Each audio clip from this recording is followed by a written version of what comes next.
levy to help balance this fund. Special assessments is special assessments on road projects that were done in the future that people are paying in installments, mainly. That's pretty much staying steady for the year also. Interest income is going up slightly by $10,000. So this fund's pretty much revenue-wise staying very consistent. Same for principal and interest payments. That's the expense section or the out section of this fund. Principal and interest payments in total are pretty much staying very close, another less than $5,000 difference. We're balancing this budget to zero with no increase or decrease in the fund balance once we're done for the year. In 2009, this fund will actually drop in terms of interest and principal payments to a little over $2 million. That $500,000 we use for future capital purchases. Also in 2010, we drop it down to $1.7 million, and then again in 2011 to $1.2 million. So our debt is, and our current debt is dropping. This is all three of those funds I just talked about put together into one total slide. You can see the operating, debt, and capital. Here you can see property tax for all three funds, totaling a little less than $8 million, and how the different funds have been allocated the property tax levy. Other revenue sources that I explained earlier in the slides on each of the ones, you can see that summarizing and totaling to a little over less than $2.3 million, or $6.3 million. Expenses, you can see they're also, and our borrowing for a little over $2.2 million. Operating debt are both balanced, and capital is using money for the previous year, basically the $500,000 we transferred, or will be transferring this year for capital purchases in the future. Fund balance wise, I show the fund balance, or the money we have in each of these funds at the beginning and end of the year. Our goal, or one of our goals, is to keep 15% in our operating fund. You can see we are ending actually the year proposing at 16%, a little bit extra than what we want to have in there in terms of a cushion. Debt basically stays at the same amount. All debt is reserved to pay debt, even though we have that $500,000, that $400,000 there.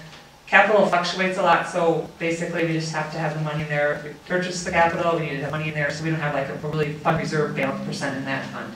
But overall, even with the 0% debt, we're at a 14% overall fund balance, a little over $4 million of actual fund cash in these three funds for general government. But what we really want to look at is how it affects the total tax bill, how it affects the residents, this budget that we just looked at in terms of proposed 2008. Where does your property taxes go? This chart shows where they go. The biggest bar being Kenosha Unified Schools. These are actually final mill rates for these different taxing districts. We have all the sheets currently in. The only thing we're missing currently is the school tax credit and our lottery credit. So Kenosha Unified will be a mill rate of 8.76, the largest percent of our budget. And then Kenosha County at $4.12 per thousand. The village's proposed budget would bring us a levy of $3.28. Gateway $1.24, and the state of Wisconsin 17 cents. The total for all these taxing bodies total $17.57, with the village only accounting for 18.7% of your total tax bill. How does this compare to last year in terms of increases? This chart shows increases by taxing body and its effects on village residents. This is actually an average home valued at $270,000. Kenosha Unified will be going up $139 on the average home. Kenosha County, $18. The village, as we pointed out before, $47 or $4 per month. And then Gateway, $5. The state of Wisconsin, minimal increase there. So overall, the biggest increase in your tax bill will be the Kenosha Unified School Districts. For just $4 per month, or just under $4 per month, the increase in your tax levy will add another police officer out in the field, additional paramedic to fight fires, as well as provide rescue services. It will also upgrade our emergency dispatch center. It will replace the snowplow with side wing. It will do road repaving, about $200,000 worth. Also, it will replace half our police fleet, 5 vehicles, plus add 1 additional vehicle. And it also has some park improvements included in this $4 per month increase in the tax levy. The village's mill rate history. This is the first year that the village mill rate has gone up. The first years, 2003 through 5, the village was underneath the actually self-imposed tax freeze, levy freeze. And each year, the reval years, we were staying the same. Then we went down. Each of the years you can see 407, 407 down, 354, 354. 2006 and 7, we were under actually mandatory levy limit. And then 2008, we're currently under levy limit also. But we were able, under levy limit, still to actually go up a little bit and help fund some of the new programs that we were looking at. So that finishes the section on general government, how it impacts your tax bill.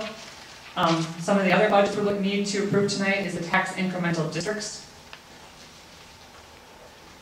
Our biggest tax incremental district is number 2. It's out by I-94 on both east and west side, mainly the west side of I-94. This shows both of our capital and debt combined. The revenue sources for this district is tax incremental taxes. That's the tax on the property value increase in that district. I put both the budget and estimated for this. The estimate actually is quite different at times compared to what we actually budgeted for the district. So I wanted to show you both. So first of all, the increment, of course, is the same. We'll budget that exactly what this worksheet has to say. We actually fill out a worksheet that the state gives us. It's based on equalized value with and without TID, and it gives us the value that we need to collect from the TID. We're looking at an increase of almost $800,000 in this district due to increased values. Other revenues is mainly interest income, and also they have exempt computer aid. Looking at a decrease in this area of almost $15,000. Sales of properties. We did budget to sell property the village bought as part of this CDA along the interstate, but we decided to hold off because that property sale was not necessary to help us pay for the debt service this year. And we decided not to budget for any property sales in 2008 either. We want to hold off because we believe the value of the village-owned land will increase whenever it actually breaks ground. So currently, we didn't sell any property out there, and we don't plan to sell any property out there in 2008. Financing-wise, we again budgeted and thought we were going to do more out there, but we didn't need to borrow. The projects didn't happen as fast as we thought. So we did budget to borrow over almost $5 million, but we didn't borrow anything in this fund for 2007. We're planning to borrow $15 million or $16 million in 2008. $6 million of that dollars is to refinance a balloon payment that's due in 2008. The rest of the money, $10.8 million, is being borrowed to do the capital projects in the TID.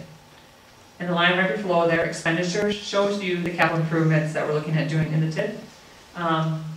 This year we budgeted $7 million, but as I said, we delayed some of the projects, and so we only spent or plan on spending $3 million.